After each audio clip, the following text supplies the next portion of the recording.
The morning sun barely penetrated the thick steel and glass of the Zenith Corporate Tower in downtown Chicago, casting long shadows over the polished marble floors of its grand lobby.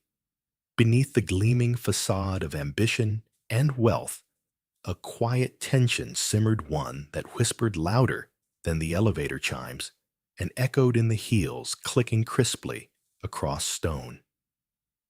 As the city buzzed with its usual rhythm, inside the air seemed to pause the moment Cassandra Brooks entered. She stepped through the revolving doors with a deliberate grace that was almost imperceptible.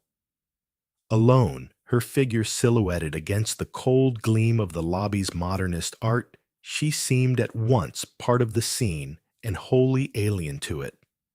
She carried no entourage, no ostentatious signs of power, just a slim leather portfolio tucked beneath one arm and a purposeful look in her eyes. The receptionist barely glanced up before returning to her keyboard, but others noticed. They always noticed. Cassandra was a black woman, sharply dressed in a tailored charcoal suit that spoke of quiet power, but bore none of the flashiness that the Zenith boardroom elites favored. Her natural curls were pulled back into a sleek knot, her skin radiant against the sterile white walls. And yet, to those watching from behind glass partitions and along the periphery of the lobby, she was a question mark, an anomaly, a woman who didn't fit into the neat categories they'd constructed for success in this world. They didn't know her name.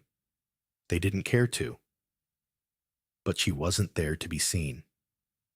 She was there to be heard. As she approached the elevator bank, a pair of executives in tailored navy suits exited, hastily murmuring about closing deals and dinner reservations.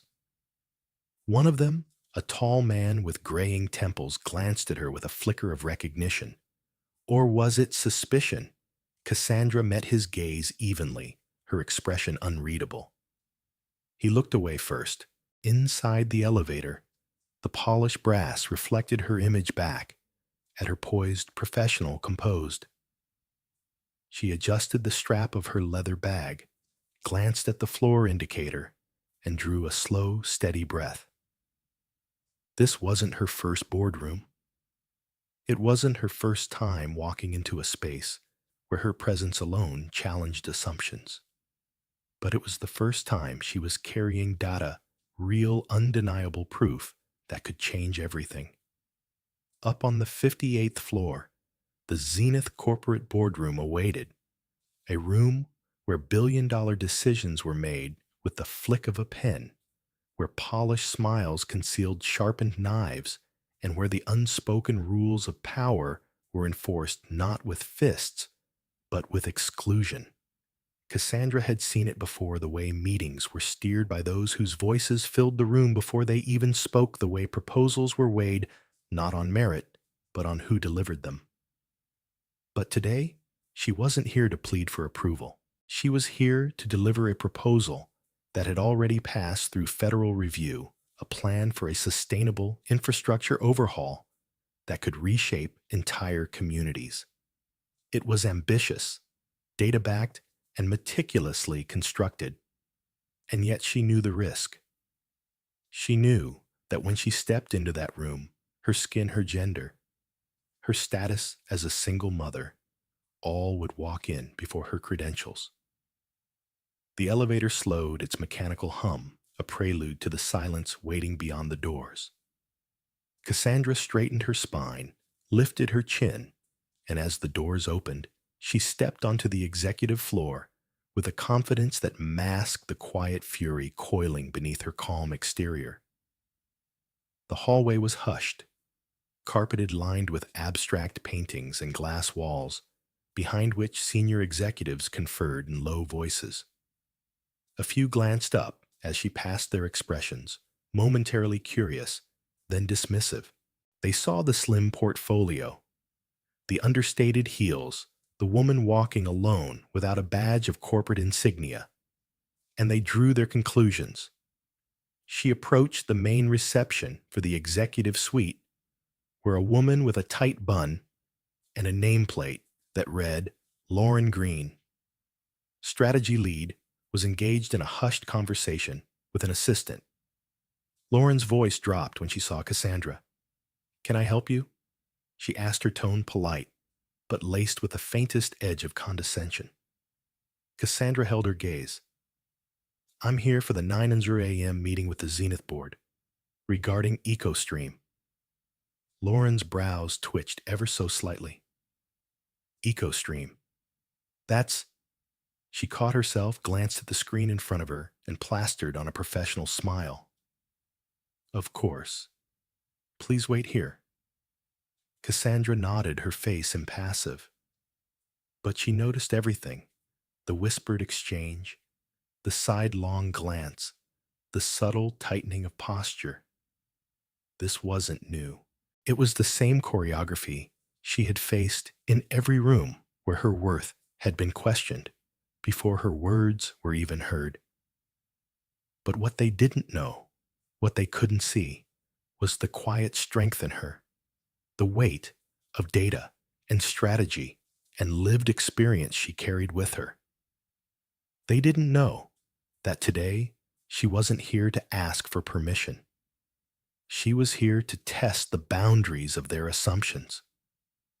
And as she sat down in the waiting area, legs crossed, portfolio on her lap, she let the silence settle around her like armor.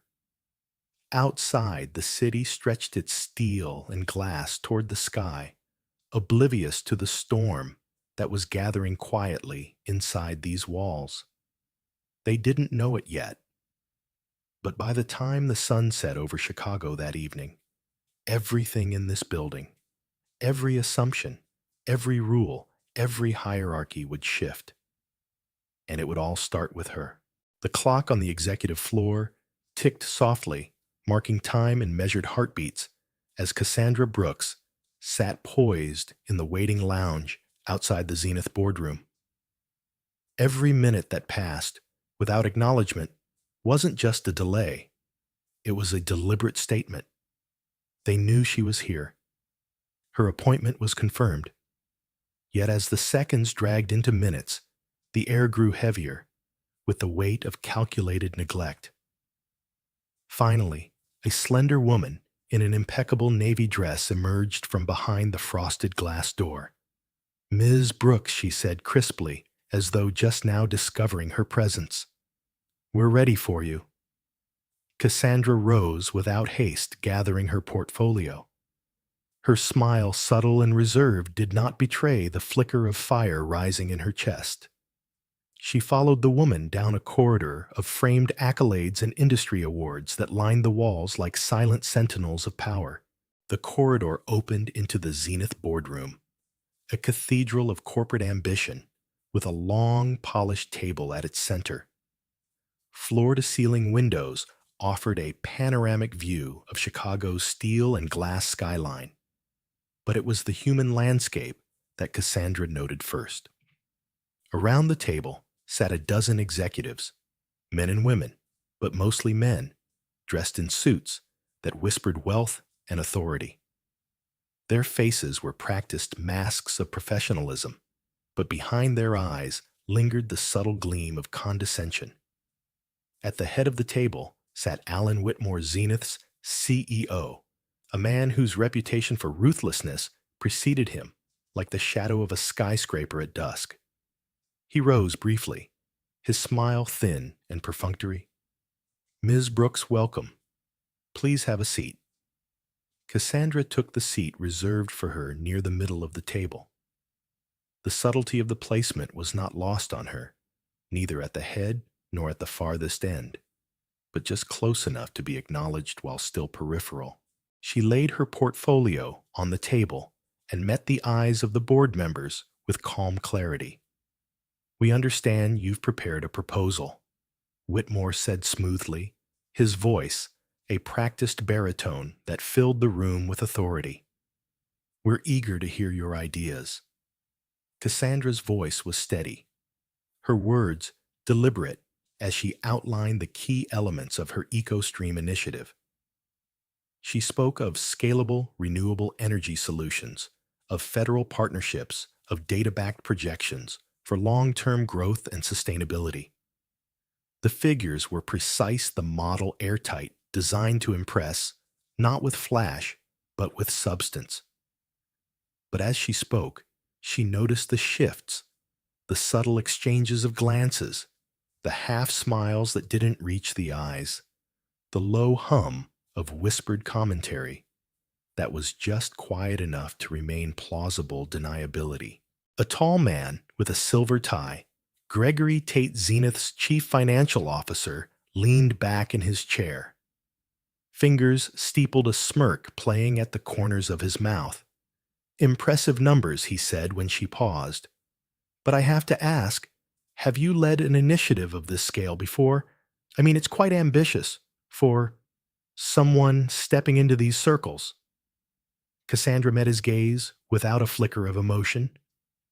"I led a federal pilot in Baltimore last year that delivered a $4.2 million return on a $600,000 seed investment. The metrics are in your packets." Tate's smirk deepened, but he said nothing more. Across the table, another board member, a woman named Eleanor Green, tilted her head, her voice dripping with feigned sweetness. "Of course, numbers are one thing, but execution is another. Scaling beyond pilot projects can be complicated, wouldn't you agree?" Cassandra inclined her head slightly. "That's why we've pre-secured regional partnerships and compliance approvals. We're not starting from scratch. This is a strategic expansion, not a gamble." Her words hung in the air, clean and sharp, but the undertone of the room shifted. The polite smiles tightened. The questions grew more pointed, more dismissive. They weren't challenging her model. They were challenging her presence, her right to be in this room, her audacity to speak with authority. It wasn't about data. It was about her. Whitmore leaned forward, folding his hands as if confiding something. "Ms. Brooks, I'm sure you understand. We have to be cautious. The market is volatile, and decisions at this level carry weight. Your proposal is thorough, but it's aggressive. We need to be certain you can navigate these waters without overreach." Cassandra's jaw tightened, but she kept her voice even. "The federal alignment mitigates market volatility. It's not overreach, it's foresight." A ripple of murmurs passed around the table. A younger executive, Tom Kingston, whose department had likely been tasked with background research, chuckled softly. "Foresight is great, but sometimes caution wins the day." That was the moment the mask cracked. The room's tone shifted from polite skepticism to thinly veiled mockery. Gregory Tate laughed under his breath. Eleanor exchanged a glance with Whitmore. Tom murmured something to his neighbor, just audible enough for Cassandra to catch overconfidence can be endearing. They didn't say it outright. They didn't need to. Every slight, every undermining comment, every patronizing smile, they were the knives hidden beneath silk tablecloths. They weren't debating the merits of her proposal. They were dismissing her. Not because her numbers were weak, but because her presence, her identity, her sheer audacity to sit at this table was seen as an affront to the unspoken order of things. Cassandra felt the heat rise beneath her skin, the pulse quickening at her throat, but she did not falter. She closed her portfolio with a soft, deliberate click and looked directly at Whitmore. "Thank you for your time," she said, her voice steady as steel. "I trust you've seen enough to make your decision." Whitmore's smile faltered just slightly, but he recovered quickly. "Of course. We'll be in touch." Cassandra stood, gathering her materials. As she turned to leave, she felt the weight of every dismissive glance, every quiet chuckle, every smug smirk. but she also felt something else, a rising, unbreakable clarity. They thought they had played her. They thought they had orchestrated her exit, a quiet, clean dismissal. But they didn't know the game she was playing.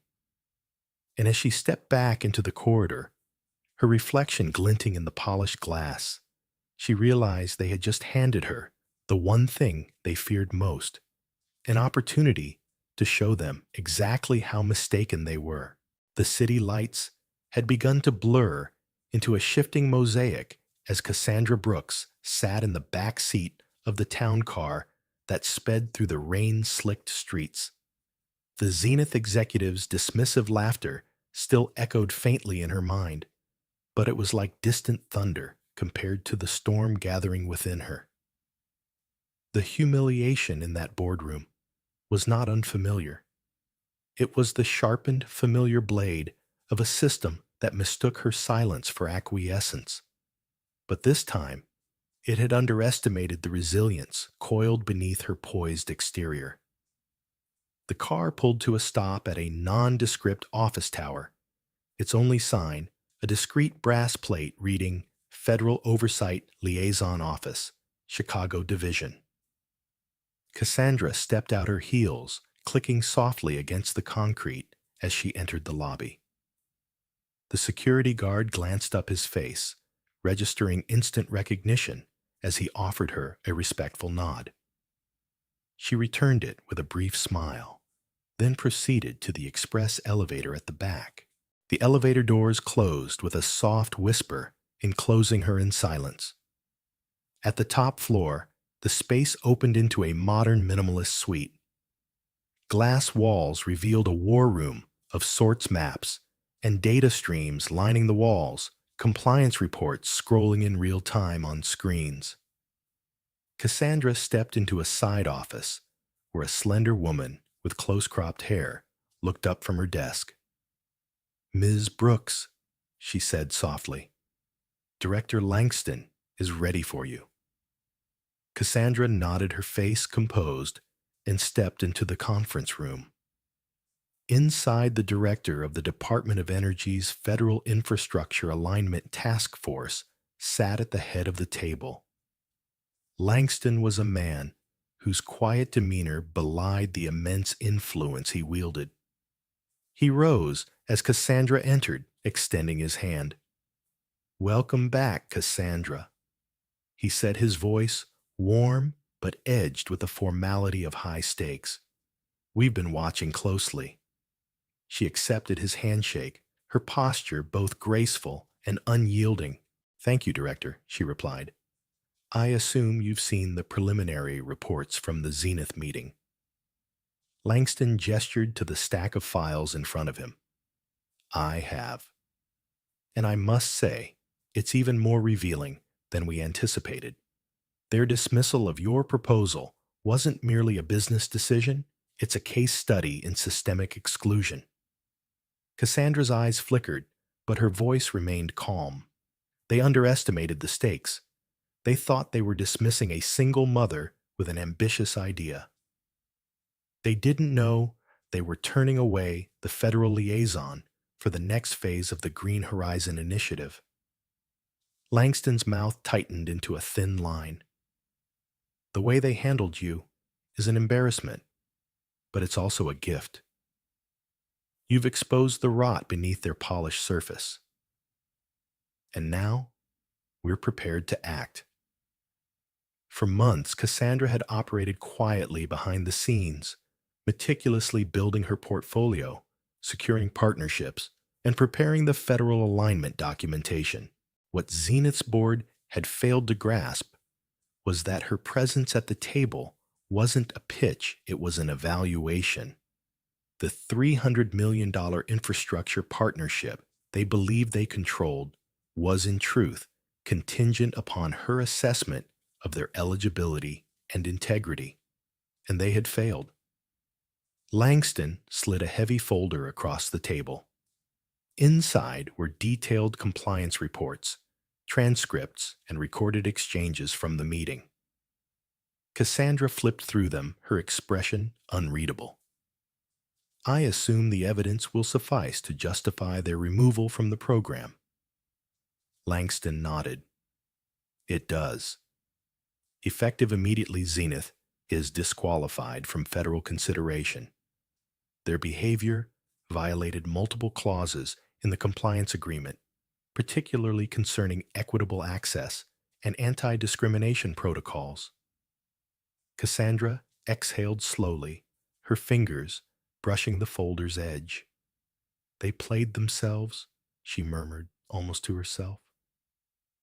Then she straightened, her voice steady. I'll prepare the formal statement for release. But first, I have one more meeting.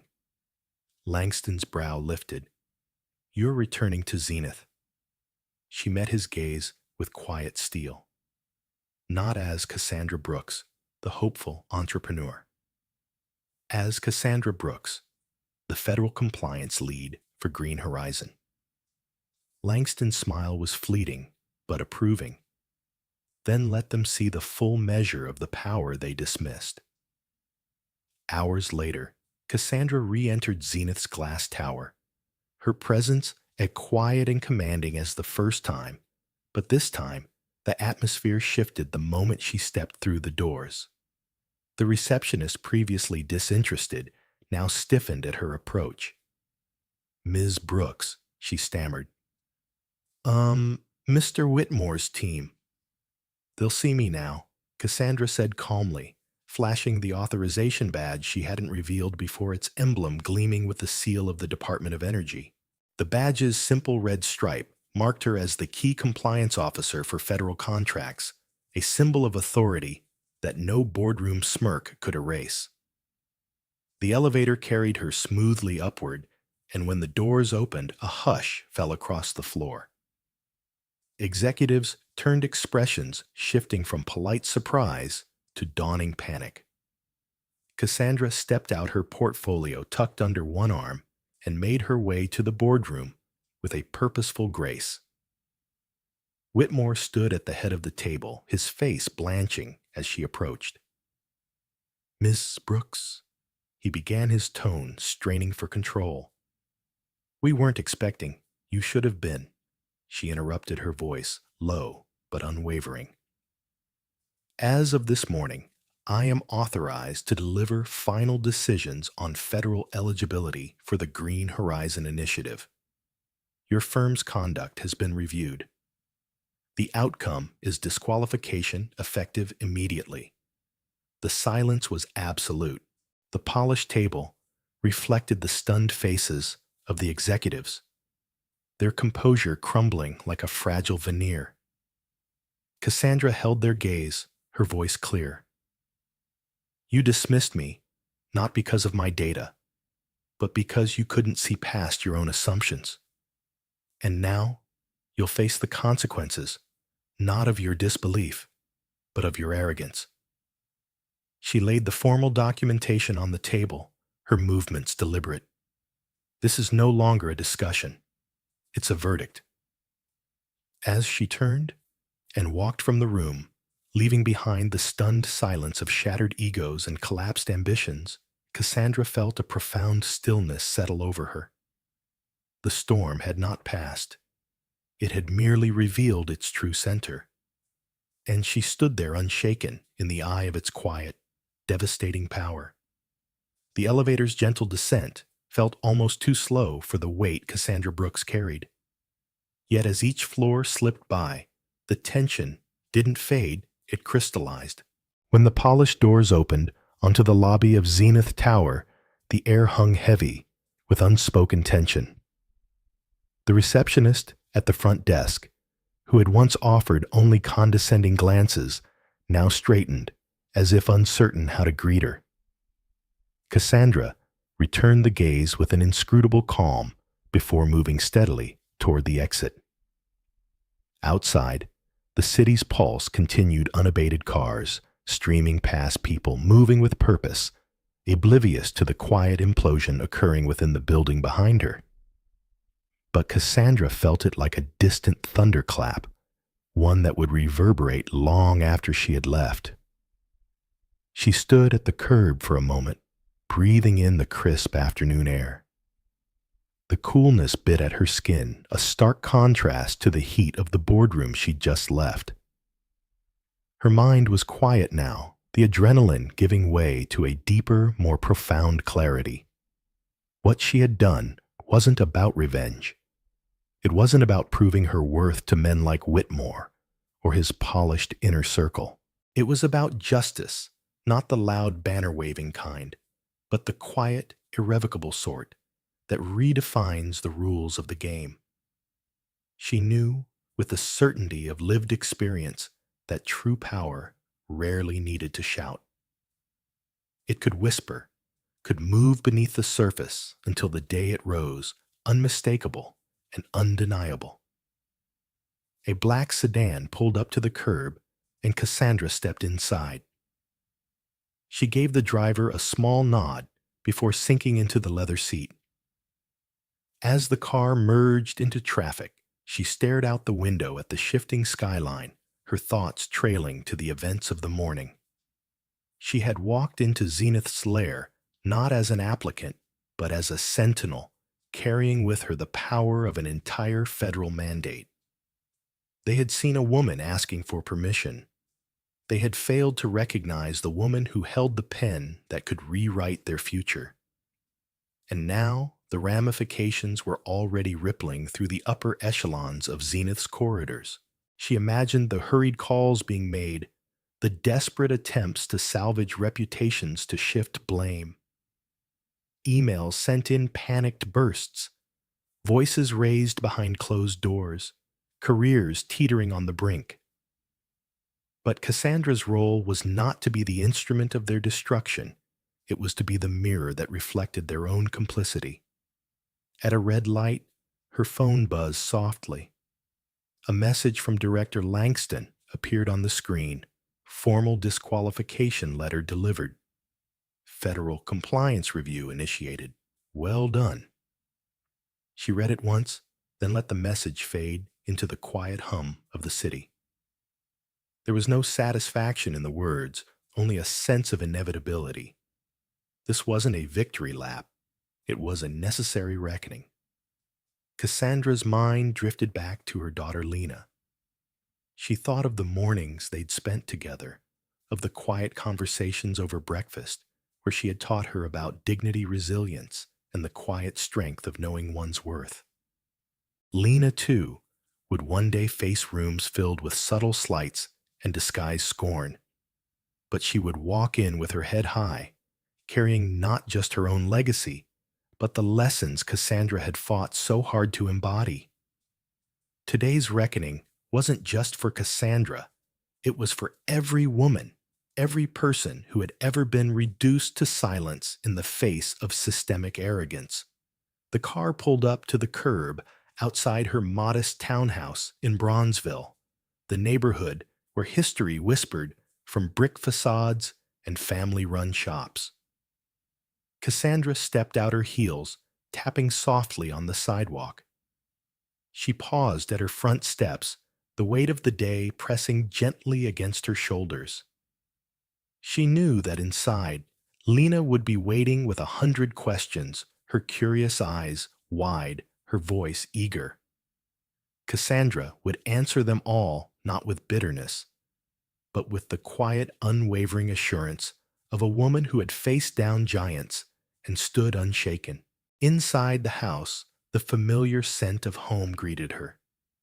She set her portfolio down on the entry table, loosened her jacket, and exhaled deeply. Lena appeared from the living room, a book clutched in her hands. "Mom, how did your meeting go?" She asked, her voice laced with both concern and excitement. Cassandra crouched down, gathering her daughter into a gentle embrace. "It went well," she said softly. "Some people learned an important lesson today." Lena tilted her head. "Did they finally understand what you were trying to tell them?" Cassandra's lips curved into a faint smile. "I think they did, baby. Sometimes people don't listen until they see the truth for themselves." She stood brushing a stray lock of hair from Lena's face, and when they see it, it's impossible to ignore. The quiet of their home settled around them like a protective cocoon, but Cassandra's mind remained on the city beyond. She knew that tomorrow would bring headlines that the story would twist and turn through public channels dissected and debated. There would be those who applauded her actions, those who resented them, and those who tried to rewrite the narrative to suit their own ends. But none of it would change what had been set in motion. Truth had been unveiled not with fury, but with the unshakable weight of evidence and principle. That evening, as she tucked Lena into bed and listened to her daughter's steady breathing, Cassandra stood by the window, watching the moon rise over the city skyline. The soft glow bathed the streets below, illuminating a world that was in so many ways slow to change. But it would change. And it would do so because people like her refused to be invisible, refused to let silence be mistaken for surrender. In that moment, Cassandra felt an unspoken connection to the countless others who had faced similar battles, some who had triumphed, others who had been buried by the weight of indifference. She thought of them, honored them, and drew strength from the shared struggle. Her story was not just hers alone. It was part of a larger tapestry, woven through generations of quiet resistance and steady resolve. As the night deepened, she whispered into the quiet room, not as a declaration, but as a promise. The silence is over. In the quiet hours before dawn, Cassandra Brooks stood by the window of her modest home watching as the first pale light crept over the Bronzeville rooftops. The city's hum was distant, the streets still shadowed by night's lingering embrace. But in that stillness, she felt something shift, not in the world outside, but within her own heart. This wasn't the end of a battle, nor the culmination of her struggle. It was the opening of a door she had once thought would remain forever sealed. Her phone vibrated on the side table. A simple message illuminated the screen. Official statement released. Federal compliance has voided Zenith's eligibility for the 300-monitor contract. It was a confirmation, not a surprise. The machinery of justice, slow and often burdened by inertia, had finally turned in her favor. She knew the consequences of that action would ripple far beyond Zenith's sterile boardrooms.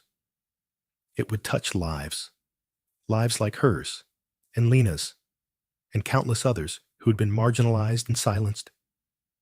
She inhaled deeply, her breath slow and deliberate.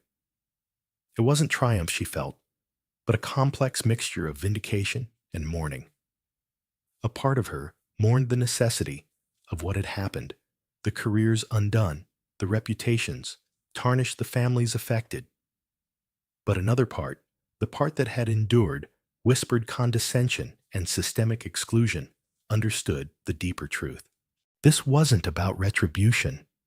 It was about responsibility, about ensuring that power could no longer hide behind polished conference tables and carefully curated facades. Downstairs, Lena stirred her small voice, calling softly from her room. Cassandra moved without hesitation, descending the stairs and entering her daughter's room, where sunlight now streaked through the blinds, casting long lines across the floor. Lena blinked up at her sleep, still clinging to her lashes. "Did they listen, Mama?" she asked, her voice tentative. Cassandra sat on the edge of the bed, brushing a hand gently across Lena's curls. "They did," she said quietly, "but not because I spoke louder, because I made them see what they tried to ignore." Lena's eyes shone with a mixture of pride and understanding, her young mind grappling with the enormity of her mother's battle. "Does that mean you won?" she asked. Cassandra smiled faintly, It's not about winning or losing, baby. It's about standing up, even when it's hard, even when you're scared, and it's about making sure the truth gets seen. They sat there in a silence that felt sacred as the weight of Cassandra's words settled between them. She thought of the emails and calls that would undoubtedly flood her inbox today, of the apologies from those who once dismissed her, and the strategic overtures from firms eager to align with her integrity now that the tides had shifted. She thought of the quiet allies like Thomas Wren, who had recognized her worth before it became undeniable, and she thought of those still trapped in systems that rewarded silence over courage. Rising from the bed, she glanced once more at the morning light spilling across the room. She didn't know what the next steps would look like, but she was certain of one thing: she would no longer ask permission to be heard. Whether in boardrooms or classrooms, whether standing alone or leading a chorus of voices, she would carry this moment forward, not as a badge of victory, but as a torch of resolve. Later that day, as the news of Zenith's downfall spread across industry wires and social media, Cassandra sat with Lena on their front stoop, sharing ice cream cones beneath a sky that had finally cleared of storm clouds. Passers-by glanced their way, some with recognition, others with curiosity, but Cassandra's gaze remained steady. Her focus not on the whispers, but on the simple joy of that moment. "Are you going to keep fighting?" Lena asked, her voice small but certain. Cassandra looked down at her daughter, her eyes shining with quiet determination. "Yes," she said softly, "but this time I won't be fighting alone." As the sun dipped lower in the sky, painting the city in hues of gold and amber, Cassandra felt the weight of her journey lift slightly from her shoulders. It wasn't over. It might never be. But for the first time, she felt the possibility of a world where standing firm wasn't just an act of defiance, it was a step toward something better, something lasting. And as dusk settled over Bronzeville, she knew with quiet certainty that while the road ahead was long, it was no longer one she would walk in shadows. It was a new dawn, not for redemption or ruin, but for resilience, for truth, and for the quiet, unbreakable power of being seen. Cassandra Brooks' journey is one of quiet but relentless defiance against systemic exclusion, revealing the power of unwavering dignity and truth in the face of corporate indifference. From the moment she stepped into the marble-floored lobby of Zenith Capital, she knew she would not be seen for her accomplishments or expertise. Her presence, a black single mother holding a meticulously prepared proposal, was met with thinly veiled disdain and deliberate obstacles. Yet Cassandra didn't retreat.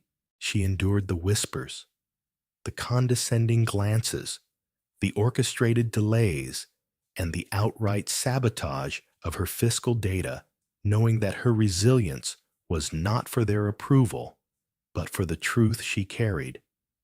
When the layers of corporate power and prejudice finally crumbled, it wasn't because Cassandra demanded recognition with loud declarations. It was because she built her case with precision and integrity, waited for the right moment, and let her work speak louder than any accusation could. Her eventual revelation as a federal liaison, the very person holding the keys to Zenith's coveted $300 million contract, sent shockwaves through the industry. But it was her composed grace, her refusal to retaliate, and her commitment to justice that marked the real victory. She exposed a system designed to exclude, not to punish, but to correct. And in doing so, she forced an institution to confront its own biases and failures. Cassandra's story is not just a tale of professional triumph. It's a testament to the power of perseverance and the necessity of creating spaces where truth and merit can finally eclipse prejudice. It reminds us that strength is not always in the loudest voice, but in the quiet resolve to stand tall and unyielding even when the world dismisses you.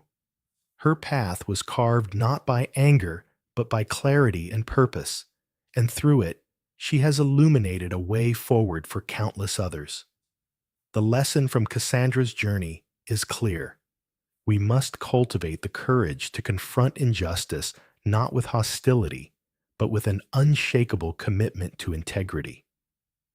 In our daily lives, this means speaking up. When we see unfairness, supporting those who are marginalized, and creating environments where everyone is valued for their contributions, not excluded for their identities. It's about recognizing that change doesn't come from a single moment of defiance, but from the consistent, deliberate actions we take to dismantle systems of bias and exclusion. For every viewer watching this, let Cassandra's story inspire you to stand firm in your convictions, to lead with empathy, and to never underestimate the impact of your quiet strength. Subscribe to our channel for more stories that spotlight resilience, challenge injustice, and celebrate the indomitable human spirit. Your support fuels our mission to keep these important conversations alive and to create content that not only informs but transforms. Don't miss out on our next powerful story. Subscribe now and join us in making a difference.